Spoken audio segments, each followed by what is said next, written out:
Chinese food बेचने वाली चुड़ैल दोस्त। रोमा नाम की एक लड़की हिमाचल से दूर मुंबई शहर में अपनी पढ़ाई करने के लिए आई थी।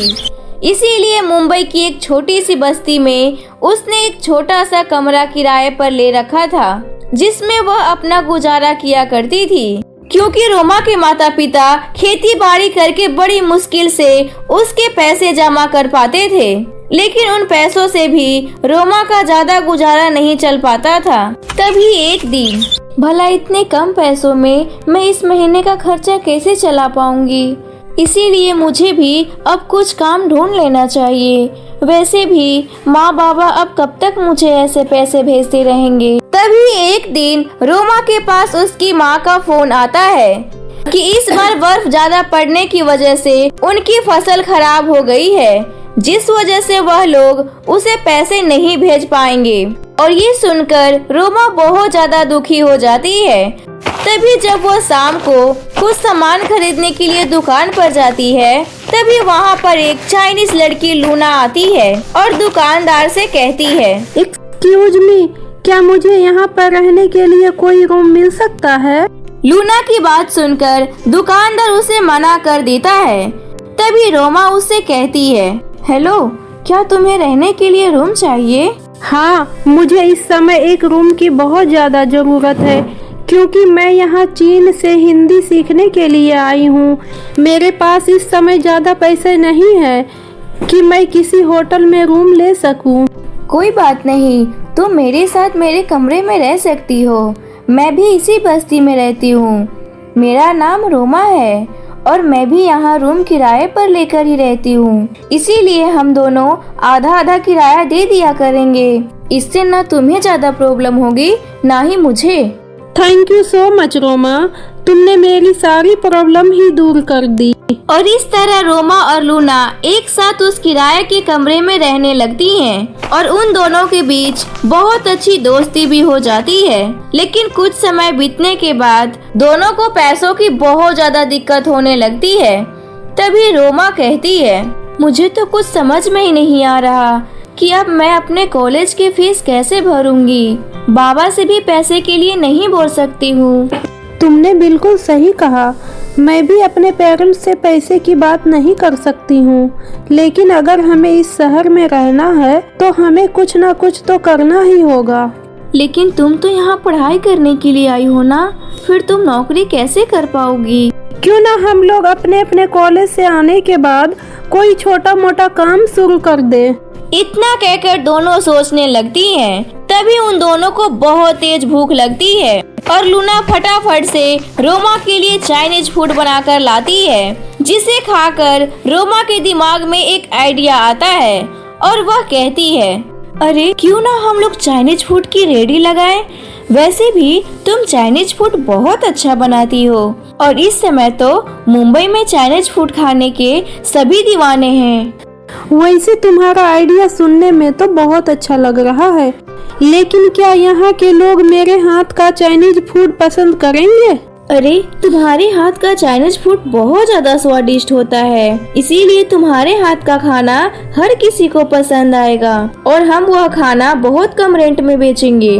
तभी अगले दिन दोनों मिलकर पैसे इकट्ठा करती हैं और कॉलेज से आने के बाद दोनों मिलकर मार्केट में चाइनीज फूड के लिए रेडी लगाती हैं, जिसके बाद आसपास के लोग चाइनीज फूड का नाम सुनकर उनकी रेडी के पास आते हैं और चाइनीज फूड टेस्ट करने लगते हैं। तभी उन लोगों को वह चाइनीज फूड बहुत ज्यादा पसंद आता है, जिसकी वजह से पहले ही दिन उनकी अच्छी खासी कमाई हो जाती है। रोमा, मुझे तो अभी भी यकीन ही नहीं हो रहा है कि मेरे हाथ का चाइनीज फूड इन लोगों को इतना ज्यादा पसंद आ रहा है। इतना कहकर दोनों सहेलियां घर आती हैं और अपने कमाए हुए पैसे गिनती हैं। तभी लूना कहती है, यह लो रोमा, इससे तुम अपने कॉलेज की फीस भर देना, बाकी के पैसे से हम कमरे का किराया भर देंगे। और इस तरह दोनों सहेलियां हर दिन अपना चाइनीज फूड बनाकर बेचा करती थीं, जिससे पूरे बस्ती में लूना और रोमा के चाइनीज फूड की चर्चा होने लगती है। और इसी तरह कुछ दिन और बीत जाते हैं। तभी एक दिन कॉलेज से आते समय लूना का बहुत बड़ा एक्सीडेंट हो जाता है। जिसकी वजह से आसपास के लोग लूना को हॉस्पिटल लेकर जाते हैं। तभी जब यह बात रोमा को पता चलती है तो वह भी तुरंत हॉस्पिटल में पहुंच जाती है, जहां डॉक्टर रोमा से कहते हैं, देखिए आपकी सहेली की हालत बहुत ज्यादा नाजुक है, इसलिए हम अभी कुछ नहीं कह सकते हैं। और इस तरह लूना के एक्सीडेंट हो जाने की वजह से वह लोग अपनी चाइनीज फूड की रेडी लगाना भी बंद कर देते हैं। लेकिन लूना की हालत में कोई सुधार नहीं आता है और रोमा अपने सभी बचे हुए पैसे भी लूना के इलाज में लगा देती है। तभी एक दिन लूना रोमा से कहती है, आई एम सॉरी रोमा, आज मेरी इस हालत की वजह से हम लोग अपनी चाइनीज फूड की रेडी भी नहीं लगा पा रहे हैं। अब तुम अपने आगे की पढ़ाई कैसे करोगी? लूना, तुम्हें इन सब की चिंता करने की कोई जरूरत नहीं है। तुम बस जल्दी से ठीक हो जाओ, फिर हम दोनों मिलकर दोबारा से अपनी चाइनीज फूड की रेडी लगाएंगे। इतना कहकर रोमा लूना के पास ही सो जाती है। लेकिन अगली सुबह जब रोमा उठती है तो वह देखती है कि लूना अब इस दुनिया को छोड़कर जा चुकी है, जिस वजह से रोमा को बहुत ज्यादा बुरा लगता है और वह फूट फूट कर रोने लगती है। तभी जब कुछ दिन बाद रोमा अपने कमरे में उदास होकर बैठी होती है, तभी उसे लूना की आत्मा दिखाई देती है, जिसे देखकर रोमा बहुत ज्यादा घबरा जाती है। तभी लूना की आत्मा उससे कहती है, घबराओ मत रोमा, मैं अभी भी तुम्हारी दोस्त हूँ और मैं यहाँ तुम्हारी मदद करने के लिए आई हूँ, क्योंकि मुझे पता है कि मेरे जाने के बाद तुम पूरी तरह से अकेली पड़ जाओगी। इसलिए अब से मैं तुम्हारे लिए चाइनीज फूड की रेडी लगाऊंगी। इतना कहकर अगले दिन से लूना की आत्मा चाइनीज फूड बनाकर रोमा के साथ रेडी पर बेचने लगती है।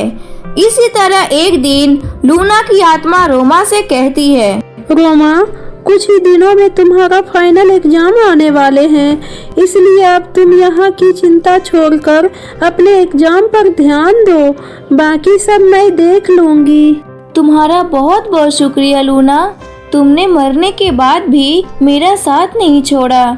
तुम सच में मेरी बहुत अच्छी दोस्त हो। और इस तरह लूना की आत्मा वेश बदलकर चाइनीज फूड की रेडी लगाने लगती है।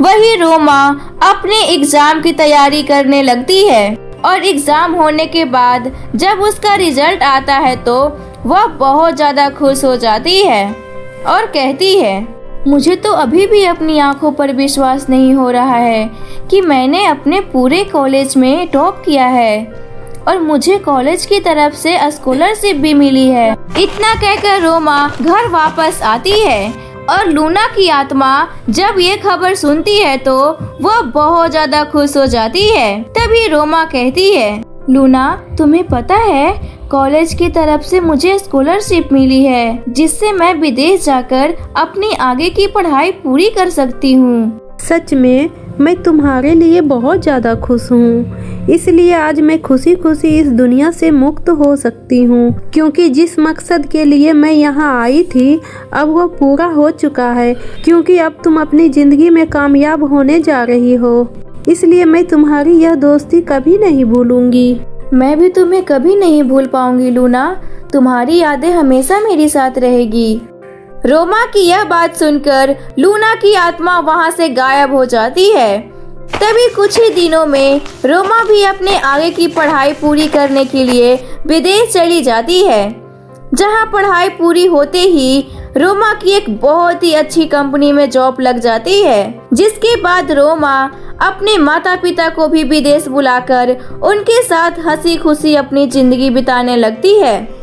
लेकिन वह कभी भी अपनी दोस्त लूना और उसके हाथ के बने चाइनीज फूड को कभी नहीं भूल पाती है।